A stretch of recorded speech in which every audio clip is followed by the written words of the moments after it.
دې نه وروسته بیا نن چې موږ څه لرو هغې ته وایي ملي یا نیشنل. دغه ملي کومه اصطلاح چې ده زه مطمئن یم چې دا به تاسو بار بار په خپل ژوند کې اورېدلي چې زموږ ستاسو په هېواد کې دا استعمالیږي چې دا زموږ ملي ارزښتونه دي، دا زموږ ملي قضایاوې دي، دا زموږ ملي خبره ده او په دې کې بل څوک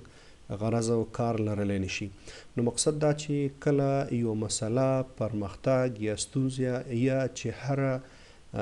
پدیده وي خو چې هغه د یو هېواد په داخل کې وي،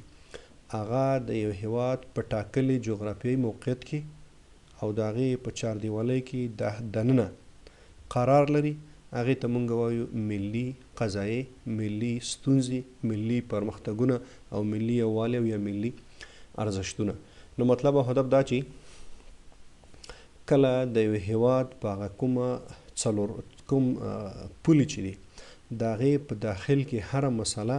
هره پیښه، هره پدیده او هره کړنه رامنځته کیږي او د هغه دغه ملت، دغه هېواد، دغه اوسیدونکو ته راجع وي، هغې ته موږ ملي وایو. کیدلی شي بدلونونه یا تغییرات وي، کیدلی شي مختلف مسایل وي، هغه کیدلی شي ستونزې او یا کیدلی شي هغه پرمختګونه وي. خو چې کله دغه ټول شیان د یو هېواد په داخل کې واقع کیږي او رامنځته کیږي، هغې ته موږ تاسو ملي وایو. د دې نه وروسته یوه بله اصطلاح هم راځي چې هغې ته وایي بین المللي یا انټرنیشنل. نو مطلب او هدف دا دی چې کومه دغه بین المللي یا انټرنیشنل قضایاوې دي او یا دغه اصطلاح ده دا دې ته راجع کیږي چې کله د یو هېواد له بل هېواد سره د هر اړخیزو اړیکو کیدلی شي هغه اړیکې اقتصادي وي، کلتوري وي، هغه سیاسي وي او یا هغه ټولنیزې وي. خو چې کله د دوه هېوادونو یا د دوه نه ډېرو هېوادونو یا د څلور پنځو هېوادونو په منځ کې دغه شیان مختلفې کړنې وي، اړیکې وي، نو هغه ته وایي بین المللي. اطلاق د دغه اصطلاح په دې باندې کیږي چې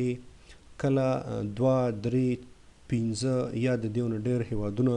د دوی ترمنځ که هر قسم اړیکې وي او یا هر قسم مسایل وي، که هغه ټولنیز وي، که هغه سیاسي وي، که هغه اقتصادي وي، که هغه کلتوري وي، که هغه دیني او مذهبي وي،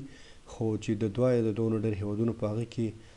دخیل وي، هغې ته موږ بین المللي مسله وایو یا هغې ته موږ بین المللي وایو. اصطلاح په خپله د دغې معنی لري. نو مقصد دا چې د یو څو هېوادونو ترمنځ مسله، د یو څو هېوادونو ترمنځ اړیکې، د یو څو هېوادونو ترمنځ کشمکش یا د یو څو هېوادونو ترمنځ قضایاوې، هغې ته موږ بین المللي وایو. او مثال لکه د پاکستان او د افغانستان ترمنځ کومه د ډیورنډ فرضي کرښه ده، د دغه مسله چې ده نو دا ملي نه ده، دا بین المللي ده،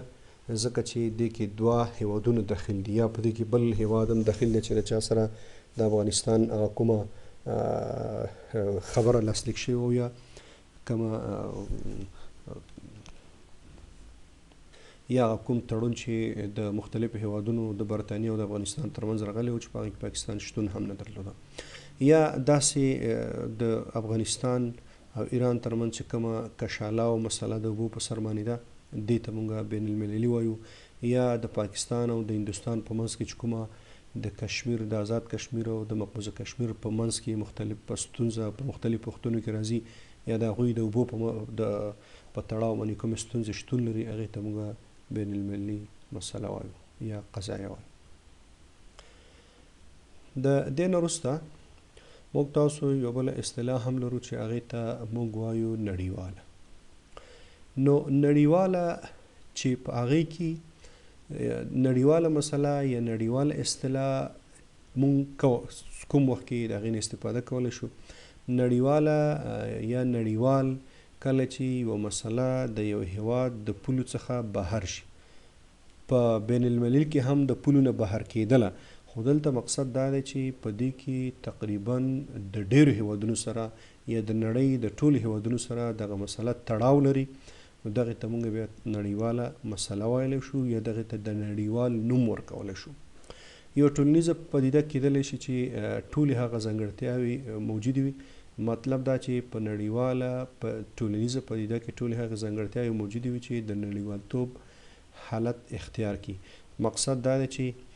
دغه د 2 هیوادونو، د 3 هیوادونو، د 5 هیوادونو مسله نه وي چې ټوله نړۍ په هغې کې داخلي وي، هغې ته وایي نړیواله کشاله یا نړیواله مسله. هدف او مقصد دا دی چې د دغې مسلې یا د دغې پدیدې یا د دغې کړنې ګټه او تاوان یو هیواد ته متوجه نه وي، د نړۍ هغه ټولو هیوادونو ته متوجه وي. دغې ته نړیواله مسله وایي یا نړیوال ورته وایي یا نړیواله کشاله ورته وایي یا نړیواله خوشحالي او خوښي ورته وایي چې دا په هر اړخ کې وي، خو چې کله پکې د ټولې نړۍ تقریبا ټول هیوادونه داخل او ښکیل وي، هغې ته موږ نړیوال وایو. لکه د هوا ککړتیا چې ده یا د هوا تودوخه چې ده، دې کې دا اوس یو هیواد ته متوجه نه ده، دې کې د نړۍ ټول هیوادونه داخل دي او هغوی ټولو ته دغه ستونزه راجع ده او هغې ته متوجه ده. لکه اتومي وسلو جوړول چې دي، دغه خدای دې دغه ستونزې او مشکلات نه راولي که چېرته نړیوال جنګ بیا کېږي او اتوم پکې استعمالیږي، نو هغه بیا د یو هیواد خبره نه او د 2 هیوادو خبره نه، اکثر پکې ټول هیوادونه بیا داخلیږي او نقصان یې تقریبا ټولو ته وي. یا تروریزم چې کوم دی، مخدره مواد چې دي یا قاچاقي توکي چې دي یا د امنیت کوم مسایل چې دي، هغه ډېری وخت په یو هیواد پسې تړاو نه لري او هغه ډېری وخت د ډېرو هیوادونو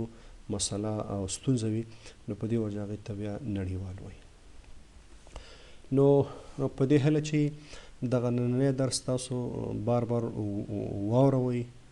او ویې ګورئ او د دې سره سره چپټر هم مقایسه کوئ او چپټر هم وګورئ. نو که چېرته کومه ستونزه لرئ،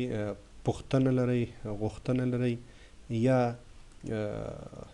کومه نیوکه لرئ، پیشنهاد لرئ، وړاندیز لرئ، نو کولی شئ چې هغه موږ سره مطرح کړئ. زما بیا شخصي کوم واتساپ شماره چې ده، دا صرف زما نه چې عموما څومره چې تاسو استادان لرئ او که د هغې سره ستاسو کومه پوښتنه ترې کوئ، نو د هغې نه که تاسو بیا هغه پوښتنه وکړئ د هغوی په شخصي واتساپ کې، نو دا به یو ډېره ښه وي، ځکه نور چاته مزاحمت ونه کړي. ډېره مننه، ښه وخت کامیاب ژوند. انشاءالله په بل درس کې بیا سره په بله موضوع باندې بحث کوو. ښه وخت، کامیاب ژوند. السلام علیکم.